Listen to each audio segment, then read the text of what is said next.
Hola a todos, bienvenidos, buenas tardes, un nuevo encuentro con estas charlas desde adentro que proponemos desde la Dirección de Cultura y por supuesto desde el Museo de Arte en la ciudad de Mercedes. Vamos a estar conversando con un querido amigo de la ciudad de Mercedes, con quien en un ratito nomás vamos a repasar un poquito de su carrera, de su presente, de sus éxitos y demás. Hay muchos invitados que estamos esperando, pero no vamos a, a tardar demasiado. Vamos a invitarlo a Hernán, a ver si lo podemos ver.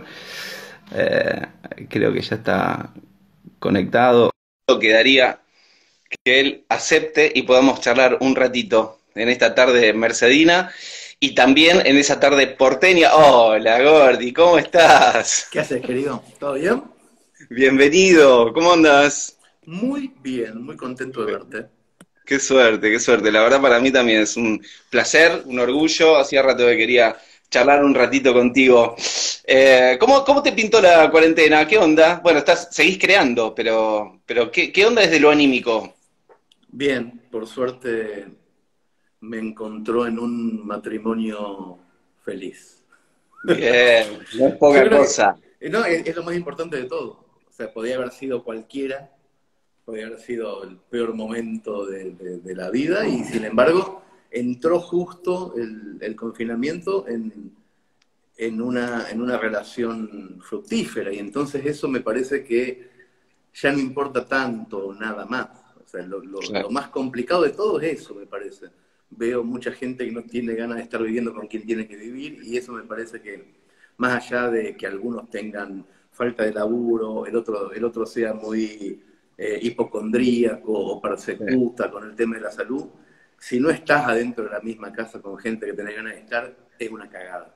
Así seguro. que, por suerte eso salió casualmente bien y entonces estamos bárbaros. ¿Estás de luna de miel todavía?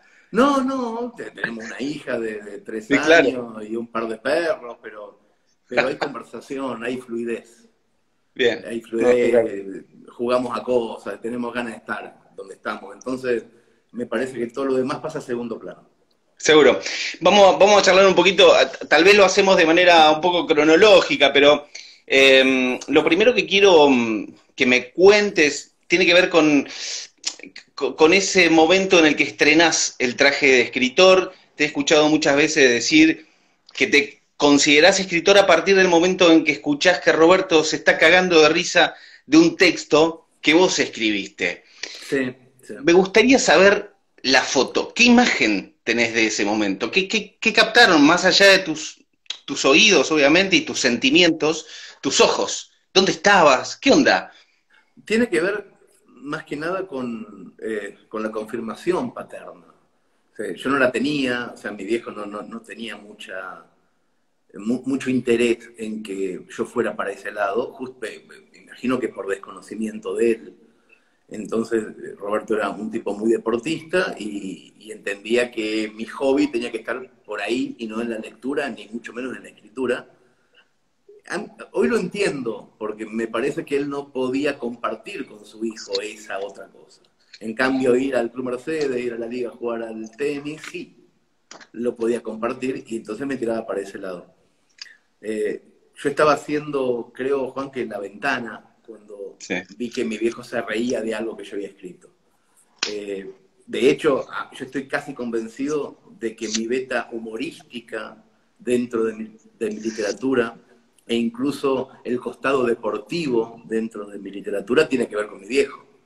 Tiene que ver con escribir sobre cosas que él entienda desde el principio, tiene que ver con eso. Entonces, yo había hecho el Anuario 92.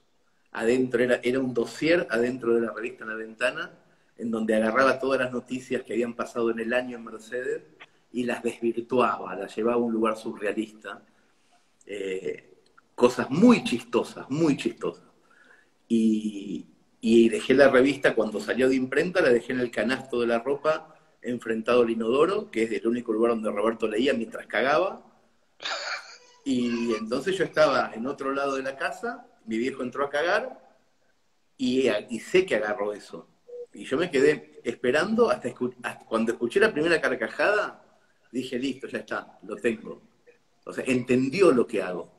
Leyó y tuvo una emoción, la que sea, la risa. Y me parece que para mí fue fundamental, porque me parece que también entendí de que el humor iba a estar adentro de lo que yo hiciera. Me Claro. parece que también entendí eso. ¿Y qué pasó? ¿Relajaste ahí? Como que dijiste, bueno, tengo concedido el permiso, porque tenés la imagen paterna como muy fuerte. Sí, porque mi viejo era mi amigo, entonces la necesidad de congeniar con él era muy fuerte. Yo creo que no, que esa sensación de está todo bien no ocurrió ahí, sino yo creo que tiene que haber sido en la misma época, posiblemente un poquito antes. Yo gané un concurso de cuentos antes de los 18 y no podía cobrar yo mismo el premio por justamente no podía ir a cobrar a que me pagaran el cheque en Sí, plata al banco porque era menor de 18. sí. Y me tuvo que acompañar él a La Plata porque era un premio provincial del gobierno, creo que estaba Dualde en ese momento. Entonces fui a cobrar el premio con él, llevamos el cheque y cuando el chabón del cajero le daba a mi viejo los billetes, era mucha guita, yo creo que a mi viejo le brillaron los ojitos y ahí entendió que lo mío era un laburo, que no era como jugar al tenis, que no era un hobby, que no iba a ser un hobby para mí eso, que posiblemente iba a ser lo que yo hiciera. Cuando vio que había guita de por medio, le puso seriedad a Ujú. eso que yo hacía, porque mi viejo obviamente era gestor impositivo, o sea, si algo entendía era de guita y de números, no entendía de otra cosa. Entonces cuando mi vocación se topó con la guita, él me parece que entendió. Ese fue, Che, ese fue el quiebre. sí, sí. ¿Qué hiciste con esa guita, la primera guita que te... ¿Saliste corriendo al kiosco a comprar figuritas para encontrar la tarántula o hiciste otras cosas? No, eso ahí me parece que hay una diferencia de 6 7 8 años entre las figuritas. Yo ya fumaba porro, Juan, cuando gané la primera plata. Ya no era tarántula, lo que buscaba era punto rojo. Pero no me acuerdo, pero estaba bien. Yo sé que inmediatamente de ese primer concurso literario, supe que ganar concursos literarios iba a ser un trabajo. Y de hecho durante bastantes años fue mi trabajo, ganar concursos literarios. Yo nunca me dediqué a golpear puertas de editoriales entre los 20 y los 30 años, sino Ujú. que mandaba cuentos a concursos literarios que pagaran o en dólares o en moneda europea o fuera de Argentina, en España, en México, algunos también en Argentina si tenían buen premio y cuando ganaba me iba de Sí. viaje, esos viajes baratos en carpa, haciendo dedo, viajando por Sudamérica. Ese tipo de Claro. cosas fue posiblemente lo que más hice en esa época, escribir y deambular. Decime, ¿se escribe distinto para ganar un concurso? O escribías y lo que más o menos pintaba, mandabas? No, no, no, no, era un trabajo. Es la misma diferencia del que va al casino a disfrutar o el que va a trabajar. Claro. No, no, yo escribía, de hecho me iba a la Biblioteca Sarmiento, buscaba libros de los jurados de esos cuentos, estorqueaba un poco al jurado, veía qué onda ese jurado, qué le gustaba, y escribía pareciéndome a lo que yo entendía que le podía gustar como literatura a esa gente. Jamás escribí nada mío, jamás escribí nada con mi propia voz en esa época. No porque la escondiera, sino porque no la había encontrado todavía a mi propia voz. Escribía dejándome influenciar de una manera casi hipócrita o careta aquello que a mí me parecía que al jurado le podía gustar. Por eso ganaba también. Claro. El cuento más importante o el premio más importante que gané en esa época, que me lo dieron en Francia, si yo te muestro el cuento no te das cuenta que es mío. Es un cuento latinoamericano típico de chicas que vuelan, surrealismo mágico y pelotudeces así. porque yo sabía que al jurado europeo le gusta el latinoamericano pobre que escribe con cierta magia. Pero a mí me Sí, chupa un huevo ese tipo de literatura, no me gusta. Escribí eso para ganar la plata. Y de hecho claro. lo gané, pero nada más que por eso. Me queda un ratito antes de pasar a lo que vos llamás ya Europa, en realidad, en La Ventana y después al semanario El Domingo. Estamos en esta primera parte, me parece que estamos haciendo una charla muy mercedina y hay Sí, mucha gente que por ahí no conoce Mercedes o no conoce este trabajo que vos hiciste. La Ventana me parece que fue eh, la gestación de lo que hoy es Orsay. Después lo podremos discutir, pero digo, era una revista de avanzada para el momento, tenía un diseño de tapa muy importante, se trabajaba mucho con los títulos gancho, era una revista crítica. Y claro, después claro. sucedió con el Domingo tiempo después. ¿Qué recuerdos tenés de La Ventana? ¿Cómo arrancó La Ventana? La Ventana empezó siendo una idea de Fifo Rollero. Él quería hacer una revista para recomendar películas del videoclub. Era una revista que iba a estar gratuita en el mostrador de Videoclub Giosio, de Videoclub Donadío. Entonces la gente iba, no sabía qué película ver, entonces miraba las recomendaciones. A Y me full, dijo, en esa época, los VHS. claro, claro. Y Sí. además iba a tener una o dos notas mercedinas de color, para lo cual me llamó. Me llamó, me conocía porque yo era alumno de su mujer y compañero de la escuela de su hija. Y me llamó, este escribe bien, yo tenía 18. Destaca en esto, llamalo, no me conocía, nos hicimos muy amigos inmediatamente e inmediatamente la revista devino en otra cosa. Yo creo que en menos de 2 semanas yo ya tenía 7 seudónimos adentro de la revista. Escribía como Douglas Salvático, como Marcela Garrachotea, como Hernán Casiari. Hacía diferentes personajes y la escribía entera. La escribía entera y dejó de tener importancia lo del videoclub. Se convirtió en una página de las 60 y el resto eran cuentos que yo trataba de que nadie se diera cuenta que fueran cuentos. Eran chusmeríos de barrio. Fingíamos que las cosas que escribíamos eran periodismo, cuando en realidad eran literatura, y esa fue la mayor transgresión de la revista. Claro, claro. Fue tremendo porque la gente no estaba dispuesta a aceptar ese humor.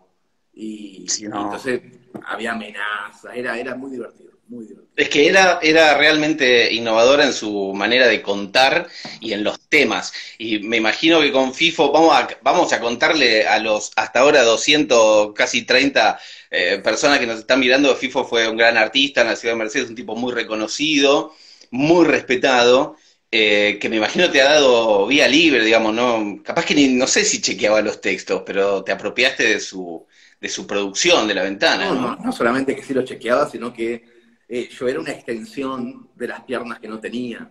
O sea, FIFO estaba en silla de ruedas, era un artista plástico Sí. reconocidísimo, empezaba a incursionar con la única mano que podía mover, porque tenía esta enfermedad que le va paralizando todo el cuerpo. Con la mano izquierda y con el ratón empezó a descubrir el diseño gráfico, el PageMaker, en épocas en donde la computación estaba muy, muy, muy en pañales. Aprendí muchísimo en esos 2 o 3 años en la redacción de La Ventana. De hecho, aprendí todo lo que sé de impresión, de imprenta, de distribución, de logística, de cómo vender. O sea, todo lo que aprendí a hacer después cuando abrí Internet, yo lo sabía porque lo había hecho en esos 2 años. Ahí aprendí todo, entre los 18 y los 21, todo lo que más me gusta en la vida lo descubrí en ese lugar. Y de hecho, hacer reír a un pueblo conservador es un partido de reserva buenísimo para trabajar en Internet. Claro, O sea, sin duda. funciona perfecto después. Y después vino varios años después, llegó un semanario que salía los domingos, se llamaba El Domingo, obviamente, que había que competir en aquel momento con el Clarín del Domingo, con el Página del Domingo, La Nación, y sin embargo fue también un precursor de lo que hoy puede ser Orsay. Digo, han Sí, trabajado muchísimas temáticas diversas, pero bien tratadas y con un lindo tratamiento de la imagen. ¿Ahí Sí. reforzaste todo lo que fuiste aprendiendo en La Ventana? Sí, y también en protagonistas, ojo, porque yo después de La Ventana, de hacer 2 o 3 años de La Ventana, hice 2 o 3 años de una columna central en el semanario Protagonista, que era, y no sé si es ahora, el más vendido de Mercedes. Ujú. eh, y después de esa incursión, donde escribí muchísimo, muchísimo, y textos largos además, largos que yo no creo que no leía ni el gato, porque yo no puedo creer que alguien haya leído. Era una doble página central de protagonistas a 6 columnas, texto, texto, texto, cuento, mentiras enormes, hubo una época que eran reportajes que yo fingía que le hacía reportajes a gente que no existía. Una barbaridad, una barbaridad. Y después de eso fundé El Domingo con Fernando Luna, Claro. y ahí hubo, sí, realmente eso. Sobre todo le dimos mucha importancia a la gráfica, Mm. a la fotografía, cosas que ni en pedo pasaban en el No. periodismo marcelino de la época, a la fotografía, a la investigación. Obviamente nos fundimos justamente porque a nadie le importaba eso que hacíamos, y preferían seguir viendo las necrológicas, que era todo lo que importaba del periodismo mercedino. Pero ¿sabés qué me Pero acuerdo? ¿Sabés qué la me pasamos acuerdo, bien, la gordo? pasamos bien. Escuchá, ¿sabés qué me acuerdo? Y esto tiene que ver con el marketing, cómo trabajaban en el marketing, lo novedoso que era, amanecimos un día con los cordones de las veredas de ¿Te Mercedes acordás? pintados, que decía el domingo. Sí. Una cosa, y nadie sabía que era el Descubrimos, domingo. no, descubrimos al cordón de la vereda como un nuevo lugar donde decir cosas. Que Claro. generalmente las paredes o los pasacalles o los carteles, y nosotros empezamos a utilizar el cordón de la vereda como símbolo distintivo. Y fue muy bueno, porque todo el mundo habló de eso. Estuvo muy Claro. bien. Sí, sí, sí, es verdad. Vamos a avanzar un poquito en el tiempo. Vos sabés el cariño y el respeto que te tengo, Hernán, y tuve la suerte, para mí fue un honor de acompañarte en aquel 2008 en el Xirgu, cuando se presentó España decía el piste. Y, y me quedé con algo que el Chiri dijo esa noche. Y sobre eso quiero que charlemos un poquito. El Chiri, en su presentación, estaban ustedes dos en la mesa y él elaboró un discurso. Dice, les quiero contar a todos, algo más o menos así, les quiero contar a todos, les quiero dar una buena noticia, Hernán todavía no escribió lo mejor. Pasaron muchos años de eso. ¿Ya Pasaron escribiste 12. lo? Pasaron 12 años. ¿Ya Antes de escribiste lo ayer mejor? pasaron 12 años. ¿Escribiste lo mejor ya? ¿Estará por venir? No sé, nunca me preocupó el tema de si se acaba el tarro de galletitas. Nunca tuve esa preocupación.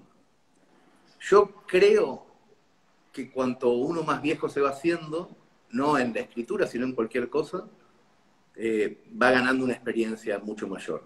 Yo sé que escribo mucho mejor hoy que esa noche del Shirgu. Eso lo tengo clarísimo. Escribo mucho mejor y mucho más parecido a lo que quiero escribir. Yo sé que hoy tengo que plantar una página en donde tengo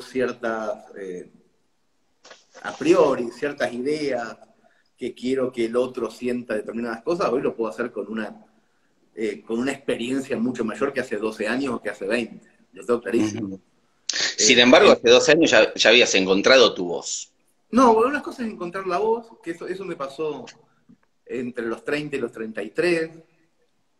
Eh, Hay mucha gente que la encuentra mucho antes, hay otros que la encuentran mucho más tarde, y hay gente que no la encuentra nunca.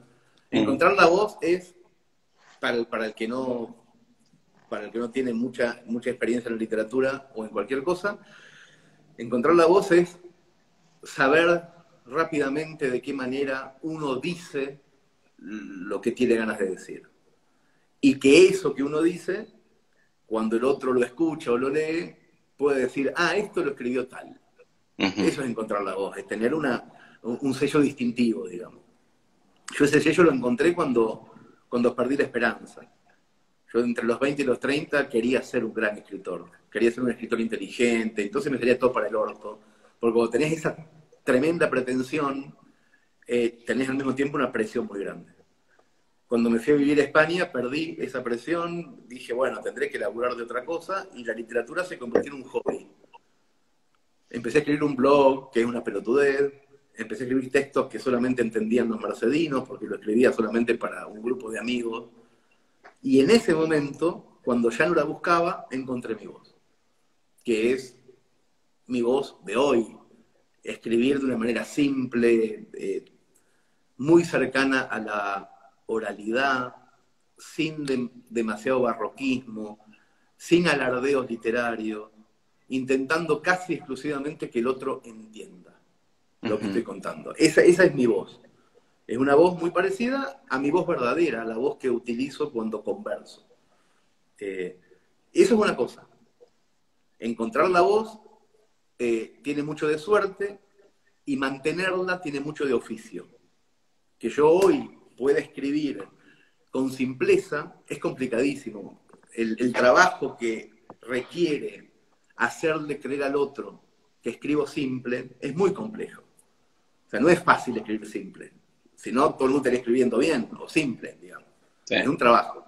Yo creo que cada vez tengo más experiencia en ese proceso.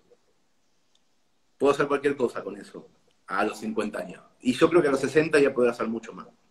Porque mi deporte no depende de las piernas. Mi deporte depende de la cabeza. Entonces, en tanto la cabeza esté bien, cada día voy a ser un poquito mejor, por lógica. Si mi deporte fuera hacer el 4 de ferro, ya estaría en problema. Hernán, me parece que encontrar la voz también pasa por haber trabajado mucho otras formas literarias, digamos. Cuando un pintor encuentra su estilo, ha pasado por la figura humana, ha pasado por la naturaleza muerta, ha pasado por un montón de objetos geométricos, hasta que encontró el estilo. Bueno, vos nos contaste que laburaste de escribir cuentos para mandar a concursos. Eso, indudablemente, fue un poco el camino hasta encontrar la voz. Sí, pero la voz también tiene que ver con el contexto, con los alrededores de la palabra. Encontrar la voz, o sea, a mí me parece que un escritor hoy día, en este siglo, no puede ser solamente un escritor. No puede perder de vista el proceso de su propia comunicación.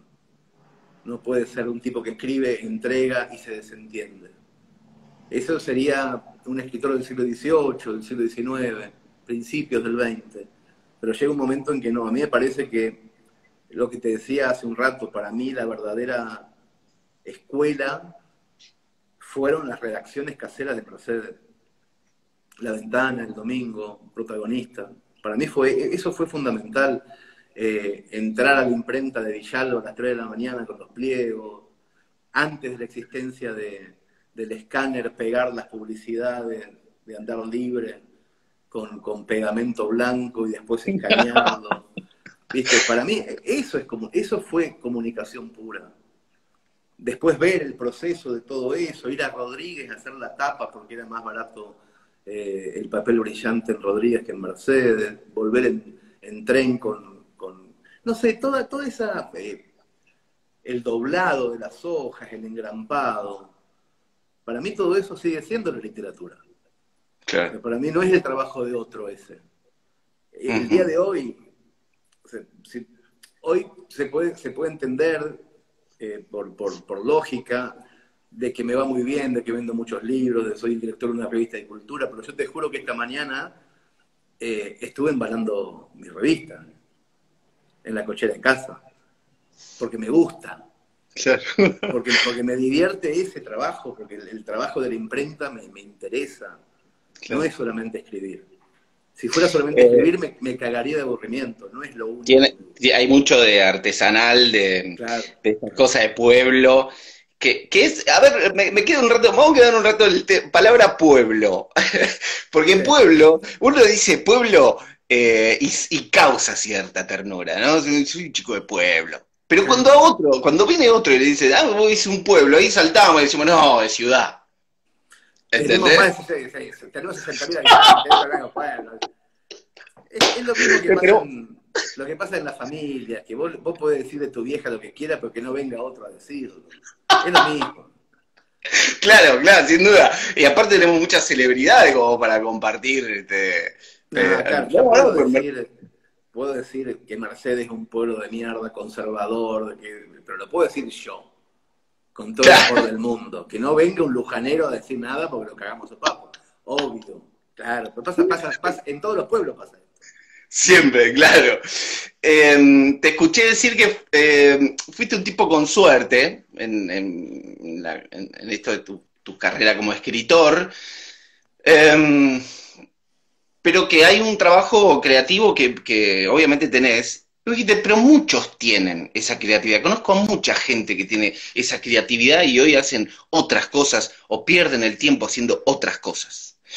Eh, ¿Por qué decir que sos un tipo con suerte? Creativo, ok, pero con suerte. ¿Cuál fue ese momento de suerte que indudablemente fue una bisagra en tu carrera? ¿Tenés la foto de ese momento? A full, sí. Lo sé, de hecho, lo sé científicamente. No hubiera ocurrido sin la existencia de mi mejor amigo, por ejemplo. Para empezar, o sea, si no hubiera tenido un frontón creativo a los 9 años, no solamente me hubiera cagado de aburrimiento, me hubieran hecho bullying, supongo. Hubiera sido un pibe sufrido si no hubiera tenido la enorme suerte de la amistad y luego de esa amistad, inmediatamente luego, de poder acceder a lo que se entiende, si fuera una película yankee, a la popularidad dentro de lo escolar. A ser popular y no nerd, por ejemplo. Ujú. O sea, yo nací nerd. Mi cerebro es nerd. Mi paso por la primaria y por la secundaria debería haber sido la historia de un nerd. Y sin embargo no lo fue. Y ese no haberlo sido no es hijo de un esfuerzo mío, es una casualidad. Es haberme encontrado con las personas correctas en ese camino. Ujú. Sin eso, yo hubiera empezado Rembo. Seguramente sería un escritor, pero sería un escritor oscuro, no sería optimista, la hubiera pasado mal. Y yo la pasé muy bien. No solamente que la pasé normal, la pasé muy bien en la escuela. Me divertí mucho, mucho, pero mucho mal. O sea, hice lo que se me antojó todo el tiempo. Fui feliz, sobre todo en la secundaria. Fui feliz. No estudié un carajo, todo el tiempo hacía lo que quería. Ganamos las elecciones, fui presidente del centro estudiante. La pasé bárbaro, gracias a eso. Gracias a que tuve gente con la que jugar, gente muy inteligente que me sigue acompañando el día de hoy, a la que sigo acompañando en las cosas que hacemos. La misma gente que hoy son mis mejores amigos. Entonces, eso es suerte, eso o sea, no puedo decir fue estrategia. Eso fue orto. Y Ujú. sin ese orto, no, es muy complicado llegar a alguna parte. Sin esa enorme bocanada de seguridad que te da la amistad verdadera desde el principio. A mí me dio mucha seguridad eso, mucha seguridad. Yo soy muy seguro cuando voy a negociar algo ahora o cuando tengo que emprender un proyecto. Soy muy seguro porque a los 9 años fui seguro. Si no, no. Y eso me parece que es muy importante. ¿Pero qué tenía él? Estamos hablando de Cristian, obviamente. ¿Qué tenía Chiri que si hubiese sido otro? No, pero no era solamente Chiri, ¿eh? Era lo que casualmente conformamos como equipo. Ujú. Como equipo éramos muy lectores, por ejemplo, muy lectores, muy eh, contemplativos, muy de una conversación tempranamente muy cultivada. O sea, de hecho, íbamos al club estudiante a los 16 años a emborracharnos con libros de Unamuno. Y nos sentábamos en la mesa con los viejos borrachos y abríamos el sentimiento trágico de la vida y discutíamos eso. Pero lo hacíamos de verdad como borrachos. Lo hacíamos desde un lugar muy poco friki. Ujú. Compartíamos las vivencias y las nocturnidades de los peores del barrio al mismo tiempo. Ese doble camino yo solo no lo podría haber hecho. Me hubieran cascoteado mucho. Ujú. Hubiera sido un gordito cascoteado. Hernán, ¿qué pensás cuando te mencionan como uno de los escritores contemporáneos de mayor influencia o más exitosos? ¿Renegás de eso? ¿Te da vergüenza? ¿Te da mucho placer? ¿Te enorgullece? ¿Te escondés? No, soy muy objetivo con eso. Primero que no lo he leído en ningún lado, eso sí, lo habrás pensado vos, pero yo No, no no, te lo voy entiendo. a buscar y te lo voy a mandar. No, yo sé exactamente qué es lo que hago, sé que soy un muy buen lector, entonces entiendo del tema. Y sé que no es que no ocupo ese lugar. No, o sea, no ocupo un lugar en la literatura, pero sí ocupo un lugar, y me encanta ocuparlo, en las personas que empiezan a leer. Eso lo tengo clarísimo. Y si me das a elegir, prefiero esto y no el otro Ujú, lugar. Pero eso es una cosa muy personal, muy personal. claro. Mi forma de escribir es, usando una metáfora gastronómica, milanesa con papa frita. No es una cena gourmet. No te voy Ujú, a preparar, pero yo sé algo en mi foro interno. Yo sé hacer cena gourmet, no es que no sí, sé. claro. Yo prefiero cocinar de esta manera porque necesito alimentar a gente que no se alimenta y no tanto satisfacer al que tiene un gusto exquisito. Eso me Sí. pasa a mí particularmente porque quiero que me pase. Entonces, tengo clarísimo que no estoy inventando nada en ninguna literatura. Pero también tengo clarísimo de que hay un montón de pibes, incluso gente grande, incluso un padre con un hijo, que se encuentran en lo que cuento, que se encuentran. Ujú. Y eso para mí, viniendo de donde vengo, con mi historia con mi viejo, de ausencia de lectura de él y eso, yo creo que vine a eso. Yo vine al mundo a que mi viejo se caiga de risa mientras cagaba en el baño y sigo haciendo eso con otros que no habían agarrado nunca un libro. Nunca Ujú. dejé de hacer eso. Sin embargo, por lo que dijiste, no querés, pero podrías hacer una buena cena gourmet. Un poco de esto, lo que hablábamos al principio, cuando mencionábamos lo que había dicho Chiri en el Shirgu aquella noche, pero te embolaría, claramente. La literatura que hago es milanesa con papa frita, pero es el mejor pan rallado, la mejor carne, o sea, Sí. tampoco quiero decir, no tiro carnaza. O sea, busco lo quiero decir simple, pero no quiero decir boludeces. Lo que no quiero hacer es escribir para escritores. Lo que no quiero hacer es paja intelectual. Eso es lo que no me gusta. No me gusta eso. En el Parnaso de la literatura no hay gente que quiere comunicarse con los demás. Hay gente que quiere enamorar al que escribe. Y a Ujú. mí mucho eso no me interesa. Claro. No me importa mucho. ¿Te encontraste esto en un momento en el que iba? Porque pienso, tus textos son muy orales, ¿no es cierto? Y después podemos hablar de hasta lo poquito que los tuviste que transformar para convertirlos en radiales, pero son orales. Digamos, uno los Sí, puede leer tranquilamente y puede romper las líneas tonales y los espacios y los puntos y las comas tranquilamente porque lo puedo conversar, a tu texto lo puedo conversar. Pensaba en Abelardo Castillo, es un tipo muy oral también. sí.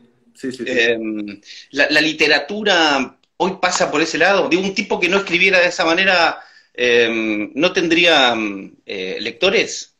El paso del tiempo ha generado sobre todo un lector mucho más ansioso y sobre todo un lector con muchísimas más oportunidades.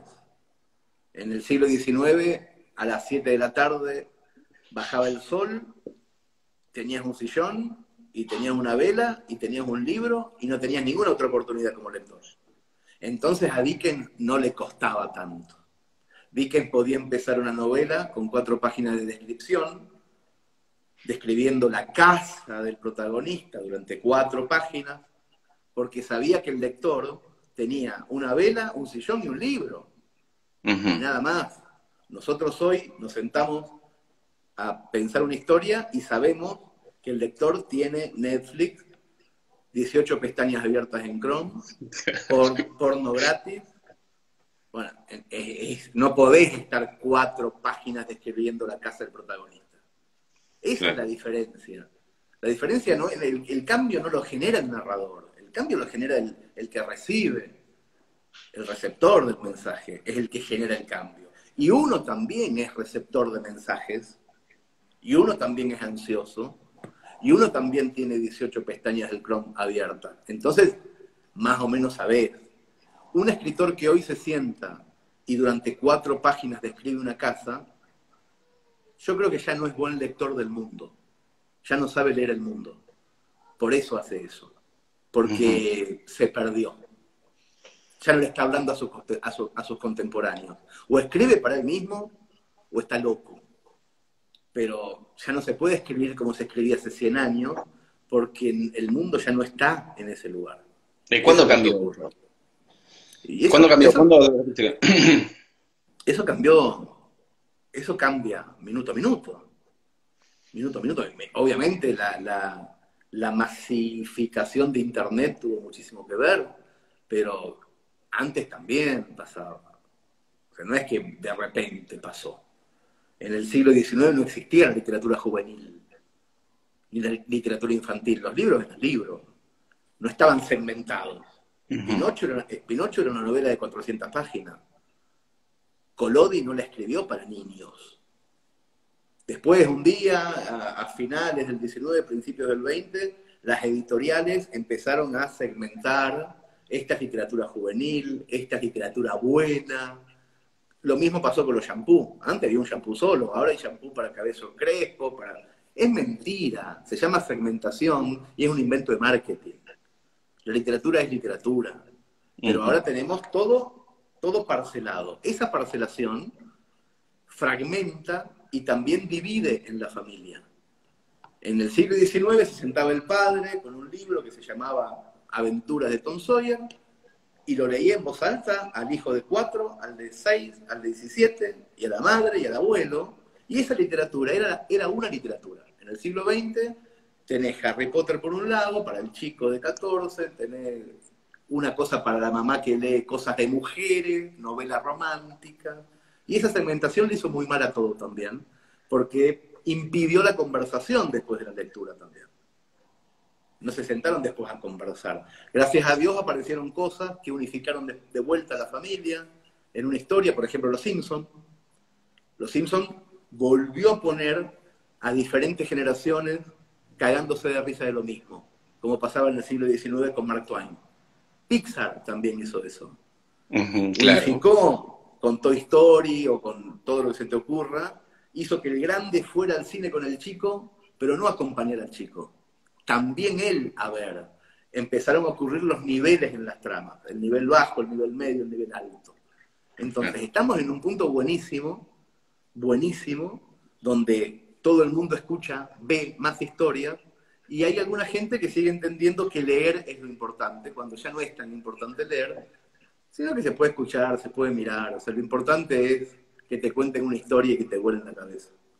Es muy de lo que estás haciendo ahora, contando historias, tus propias historias, porque no has vuelto a escribir con el disfrute con el que lo hacía después del accidente en Montevideo, después del infarto. Pero ¿cómo se explica que tus teatros se llenen, que metas 400, 500 personas, que en un momento, que como lo hiciste acá, yo señalo porque lo tengo enfrente, a la trocha, haya no sé cuántas personas, todas en silencio, escuchándote, escuchando a un tipo que está contando un cuento, una cosa de loco? ¿Cómo es? No sé, porque me toca vivirlo y justamente por ser objetivo y por ser lector, no lo vi nunca. O sea, nunca fui a ver, nunca fui un espectador de un escritor. Nunca me senté en una butaca a ver cómo un escritor que me gusta me contaba las cosas, porque los escritores que me gustaron toda la vida no lo hicieron. Entonces no tengo como un referente. Al mismo tiempo sé que es milagroso, lo tengo clarísimo. Yo a veces estoy sentado en un auditorio, cuando estuve en La Trocha, ese atardecer, que había 1.500, 2.000 personas sentadas mirando, escuchando, como yo le contaba a esa gente que 6 cuadras para allá estaba mi casa y no sé, a mí me emocionó mucho esta tarde, todo lo que pasó. Pero al mismo tiempo sabía que era milagroso porque las pocas veces que pasan esas cosas, ni siquiera pasan en tu pueblo. Esa frase que dice, no, no sos profeta en tu tierra. O sea, No. pero poder hacerlo en tu casa, además. A mí me pareció muy conmovedor, internamente muy conmovedor. Pero no sé por qué pasa. Sé que en un punto tiene que ver con eso que hablábamos, de la simpleza de las historias que elijo, de la oralidad con que las escribo y con que las cuento, con cierto talento de entonación que descubrí de grande porque yo no sabía que lo tenía, pero creo que más allá de todo eso hay algo que me parece que el otro ve, que es que me divierte mucho, Claro. que no lo automatizo. Jamás me vas a ver leer una historia en automático. O sea, si te voy a contar algo, te lo voy a contar porque tengo muchas ganas de contártelo. Es Eso que me parece que tiene mucho que ver. hay una premisa fundamental y tiene que ver con esto de subir a un escenario. Si estás embolado lo vas a transmitir, por más que Claro. cuentes la historia como la contás todos los días. Pero eso se siente, eso se percibe. Mira, Y bueno, las veces que me pasó, que fueron poquitas y que fueron físicas, me acuerdo de una intoxicación en Paraná, Entre Ríos, que decidí subirme al escenario de todas maneras, estaba intoxicado con pescado. Del día anterior había venido de una gira en Santa Fe, comí surubí, me intoxiqué, estaba con mucha fiebre y con cagadera, pero no quería dejar de hacer el show. Eh, la gente, con el tiempo, un mes después, un año después, he recibido mail de personas que me dijeron con mucho respeto y con mucho tiempo que les parecía que yo era distinto a lo que tenía que ser, que no les parecía que yo fuera una persona que estaba disfrutando lo que hacía, que no lo sintieron bueno al espectáculo. Con mucho respeto me lo empezaron a decir con mucho tiempo después. Y yo estaba intoxicado. O sea que es tan simple hacerlo mal. Si no tenés claro. ganas de hacerlo, se va a enterar todo el mundo. Me pasó muy poquito, pero me doy cuenta que esa es una de las razones. Cuando me subo de verdad y estoy encantado. Ujú. Viste que hay personas que las vinculan directamente, casi como una extensión del apellido, con el lugar de nacimiento, con el país, Maradona Argentina, qué sé yo, Cassiari Mercedes. Saben que sos de Mercedes, por ahí no conocen dónde es, nada. ¿Qué extrañas de la ciudad? ¿Se No, extraña no, algo de la ciudad? ¿Sos de deshacerte fácilmente de estas cosas? sí, Porque es sí, tu sí. escenario natural, digamos. Lo que pasa es que no hay nada más fácil para mí que utilizar Mercedes como el paisaje de lo que voy a contar. Porque no tengo que practicar.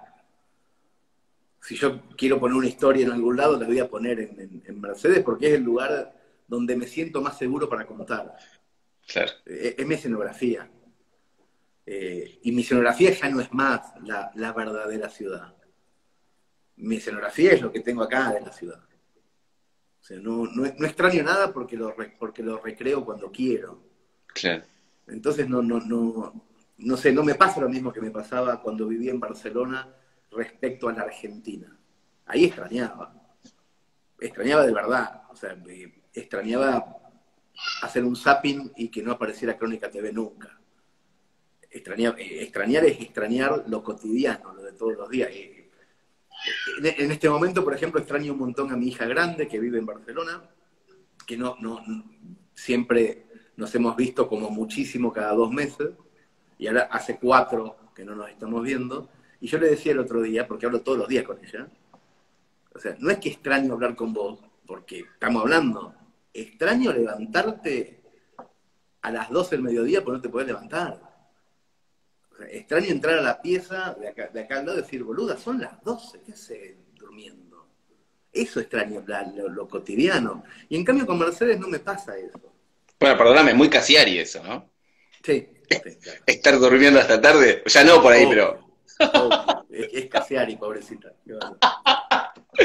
Hernán, ¿cómo, escucha esto, cómo es saber que te estás por morir? Oh, es muy loco.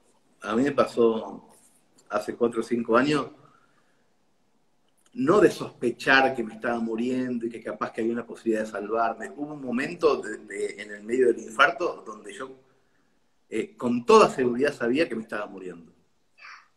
Y la mezcla de injusticia, nostalgia y terror, esas 3 cosas juntas. Pero sobre todo el terror de que se apague. La conciencia tremenda de no haber hecho cosas. No entra, no es la palabra no es arrepentimiento, es una ansiedad mezclada con impotencia, de no poder cumplir ciertas cositas, incluso de las de trastorno obsesivo compulsivo, ay, dejé la canilla abierta. Es decir, hay una cosa en la muerte que yo me iba muriendo y pensaba, ay, lo único que se muere soy yo. O sea, no podía entender que todo siguiera igual. El semáforo que yo estaba viendo cuando me iba desmayando iba a seguir verde, amarillo, rojo, rojo, amarillo, verde, sin que le importe la muerte del que lo miraba. Es tan increíble esa sensación, es una cosa que sabemos todos que nos va a pasar. La tenemos clarísima, o sea, nos agarra a veces a la nochecita una objetividad y una claridad enorme respecto a nuestra propia muerte, en donde nos sorprende y como un segundo decir, chao, no vamos a estar. Pero siempre está lejos eso. Nunca es ahora. Posiblemente un masazo es cuando el médico te dice, tenés un cáncer, te quedan 6 meses. Es un masazo eso. Pero incluso en eso, haces un chicle de esos 6 meses. En cambio, cuando se te está cerrando el corazón y es inmediato, y no llegás al hospital porque hay tráfico, y no podés respirar, y es ahora, no es un médico diciéndote son 6 meses. No, es una sensación de injusticia, de terror tan grande, de qué poco vale todo, de qué poco valgo, todo va a seguir. Telefe va a seguir poniendo a los pastores a las 12 de la noche. No importa que yo esté muerto, a nadie le importa nada. No sé, es una sensación increíble, increíble. Que le ha pasado a todo el mundo que ha muerto, muy loco. Sí, sí. Y esto de que decías, en algún momento te escuché contar la sensación de que tenías que dominar el diafragma porque si te emocionabas, te morías. Sí, La puta no, madre. es increíble. Es tremendo porque además esa cuestión, ¿no? Yo creo que debe ser muy distinto morirse sin hijos, sin haber sido padre, que morirse con hijos. Y morirse con hijos chicos debe ser tremendo. Porque yo no podía dejar de pensar en eso. Ujú. No podía, no había manera. Mirá que había un montón de cosas, pero era eso. Conforme se iba cerrando, la cara de Nina aparecía cada vez más grande. Y entonces eso me generaba, de hecho me lo está generando ahora, pero cuando está con un infarto es peor, una emoción, unas ganas de llorar, de hacer puchero, que no me lo permitía la propia estructura del infarto. El propio infarto no me permitía el puchero porque hacía medio puchero la quedaba. Y entonces tenía que empezar a decir al cerebro, sacame a Nina de acá, pensar otra cosa. Porque si hay una salida, es no pensar en esto. Bueno, no, es Sí, sí, sí. todo muy Grosso. increíble, ¿eh? La cabeza es muy increíble. Mencionaste a Nina, debe andar Pipa por ahí. En el medio tuviste otro hijo, yo le llamo hijo, porque para mí esto es un libro. Este es el número 1 de Orsay, Sí, señor. que te ha dado más de una satisfacción, te has juntado otra vez con el Chiri laburando como coequiper. ¿Para dónde va Orsay? ¿Qué onda? Orsay Digo, ¿tiene techo? empezó siendo un blog, Orsay. Se convirtió en muchas cosas. Yo creo que Orsay es el nombre de todo lo que hago. Hoy ya lo sé. Al principio no, pero hoy ya lo sé. Es la editorial que publica mis libros. es la productora que hace mis eventos, mis shows, mis cosas de teatro. Sigue siendo mi blog, es la revista, obviamente. Y en muy poquito tiempo va a ser otra cosa más, que no puedo decir todavía. Porque viste que yo soy muy ordenado en el marketing de la difusión de lo que hago. Pero en muy poquito tiempo, muy poquito, va a ser algo más, que es el camino natural de lo que queremos que sea. O sea, Orsay no se va a detener. O sea, ni siquiera cuando yo deje de estar se va a detener. O sea, pero ya vamos a empezar a dar unos pasos grandes. Vos fíjate que cuando con Chiri cumplimos 40, empezamos con la revista, fue nuestra manera de esquivar la crisis de los 40.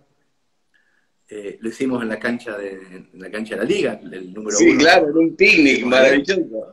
Y se van a cumplir 10 años ahora, a fin de año, de esa fecha. Y en esa fecha, y posiblemente en ese mismo lugar, vamos a decir qué se viene, cómo vamos a esquivar la crisis de los 50.